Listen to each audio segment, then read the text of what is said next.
சமூகத்தில் நடைமுறையில் உள்ள நாட்டுப்புறங்களில் கிடைக்கும் பெண்ணிய சிந்தனையை நான் 5 நிமிடத்தில் உரையாற்ற விடைபெறலாம் நினைக்கிறேன். இன்றைக்கு சமூகத்திலே ஆணும் பெண்ணும் இருபாலர் என்று சமமாக சொல்லிக் கொண்டாலுடைய அந்த இருபாலரையும் நாட்டுப்புறவியலிலே மக்கள் பார்க்கிற பார்வை என்பது ஒரு வித்தியாசப்படுத்திய ஒரு பார்வையாகத்தான் இருக்கிறது.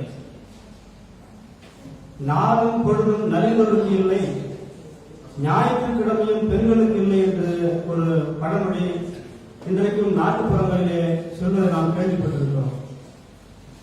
நாளும் பொழுதும் நலிந்தோருக்கு இல்லை என்று சொன்னால் படிப்பிலே குறைந்த, பொருளாதாரத்திலே நலிந்த, ஏழை என்று சொல்லக்கூடிய கிராமப்புறத்தில் இருக்கக்கூடிய மனிதர்கள் எல்லாம் தன்னுடைய உடல் உழைப்பால் உழைத்து அதன் வழியாக வரக்கூடிய ஊதியத்தை ஈட்டி தன்னுடைய குடும்பத்தை சீரேற்றி உயர்த்தலாம் என்று பார்க்கிற போது அங்கலும் அங்கலமாக உயர்ந்தாலும் கூட மற்ற படித்த மனிதர்களுக்கு நிகராக அவர்களால் உயர முடியாத சூழலால் அவர்களுக்கு நாளும் பொழுதும் எப்பொழுதுமே உழைப்பதற்கு போதியதாக இருக்கவில்லை.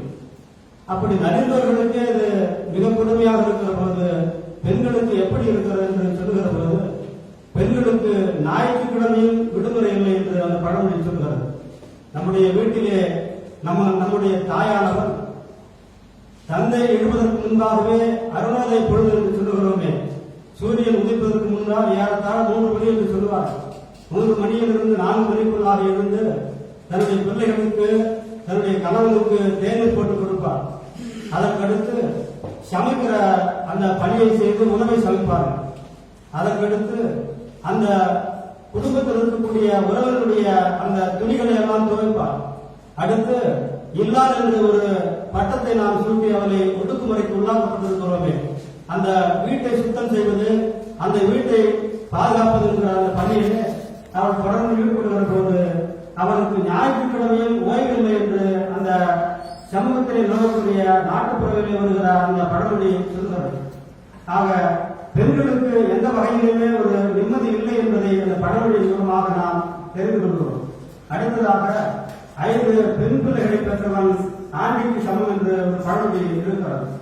அவர் சற்று ஆண் பிள்ளையை பெற்றாலும் கூட அது குழந்தை சொல்லை கிராமத்தில் எப்படி சொல்கிறார் என்று சொன்னால், அவன் ஆண் பிள்ளையாக இருந்தாலும் ஆண் பிள்ளை என்று தன்னுடைய மாலை உயர்த்தி, தாயாக இருந்தாலும் தந்தையாக இருந்தாலும் அவனுடைய பிறப்பை கொண்டாடுகிற ஒரு இடி சொல்லாகவே இன்றைக்கு சமூகத்தில் நிலவுகிற போது பெண் பிள்ளை பிறந்து விட்டால் எப்படி பார்க்கணும் என்று சொன்னால், எனக்கு பெண் பிள்ளை பிறந்து விட்டது, அதை நான் கொண்டாடுகிறேன் என்று இதுவரையிலும் யாரும் மகிழ்ச்சியாக சொன்னதாக எந்த பழமொழியும் இங்கே இல்லை.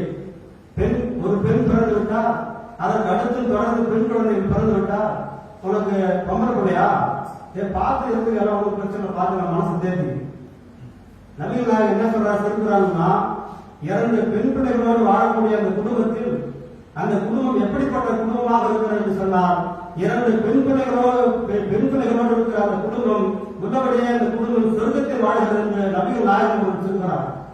சொல்லிவிட்டு சொல்கிறார், 2 பெண் பிள்ளைகளோடு வாழ்கிற அந்த குடும்பத்தில் என்னை இறைத்துவராக இந்த மக்கள் வெளிப்படுகிறார்களே, நானும் அந்த 2 பெண் குழந்தைகள் வசிக்கக்கூடிய அந்த குடும்பத்திலே நானும் ஒருவனாக வசிக்கிறேன் என்று ஒரு மாநில சமூகத்தை கட்டமைத்து வெளிநடத்திய தலைவராக தேர்ந்து கொண்டிருக்கிறார் செல்லவர்கள் சொல்கிறார் என்று சொன்னால், இறைவனாக பார்க்கக்கூடிய அவன் கூட இந்த பெண் சமூகத்திற்கு ஒரு உயர்ந்த அந்தஸ்தை தந்திருக்கிறான்.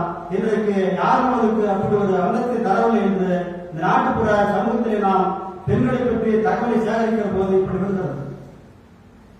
அடுத்து விவசாயிகளை பற்றி நாம் சொல்கிற போது அழுது கொண்டிருந்தாலும் உழுது கொண்டு என்று ஒரு பழமொழி சொல்கிறது. இன்றைக்கு 90 நாட்களை கடந்து 3 மாதங்களை கடந்து அடுத்தவனுக்கு உணவை சமைக்கக்கூடிய விவசாயிகள் எல்லாம் 0 டிகிரி என்று சொல்லக்கூடிய அந்த பணியிலே டெல்லி மாநகரிலே தொடர்ந்து எங்களுக்கு அந்த பழைய சட்டம் வேண்டும் என்று சொல்லி தெருவாரங்களும் சாலை வாரங்களும் ஏறத்தாழ 80 கிலோமீட்டரை கடந்து ஒரு அரசுக்கு எதிரான ஒரு போர்க்குணத்தை தொடுத்துக் கொண்டிருக்கிறார் என்று சொன்னால் அவன் அவனுக்காக தொடுக்கிறானா? இல்லை.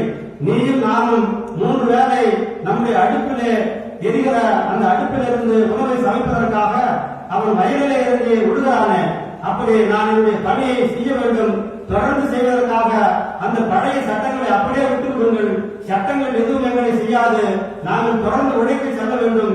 பழைய சட்டத்தை எங்களுக்கு கொடுத்து எங்களுடைய அந்த போராட்டத்தை கைவிட்டு விட்டு எங்களை வயலிலே சென்று பணியாற்ற விடுங்கள் என்று இந்த உலகத்திலேயே தொடர்ந்து 3 மாதங்கள் கடந்த ஒரு இனம் போராட்டம் என்று சொன்னால் அது விவசாயிகள் மட்டும்தான், கூலி விவசாயிகள் மட்டும்தான், நிலத்தில் இருக்கக்கூடிய அந்த மாநில சமூகம் மட்டும்தான் என்று இன்றைக்கு உலக வரலாற்றில் அது பதிவாகி இருக்கிறது என்று சொன்னால் இன்றைக்கு சமூகத்திலே அந்த நாட்டுப்புறம் என்று சொல்லுகிறோமே, இந்த நாடு நகரங்களில் என்னென்ன நடக்கிறது என்றெல்லாம் நம்முடைய பார்வை என்பது கூர்மைப்படுத்தப்படாத ஒரு பார்வையாக இருப்பதனால் இன்றைக்கு நாம் வீட்டினுடைய வெளியே ஒரு 6-7 மணிக்கு உதவி கொண்டிருக்கிற போது கூட தன்னுடைய மனைவியாளர்கள் என்ன சொல்கிறார் என்று சொன்னால், படிப்புகிறது, ஐயோ வீட்டுக்குள் வாருங்கள், தன்னுடைய குழந்தைகளை அழைத்து வீட்டுக்குள் வாருங்கள் என்று சொல்கிறாங்க.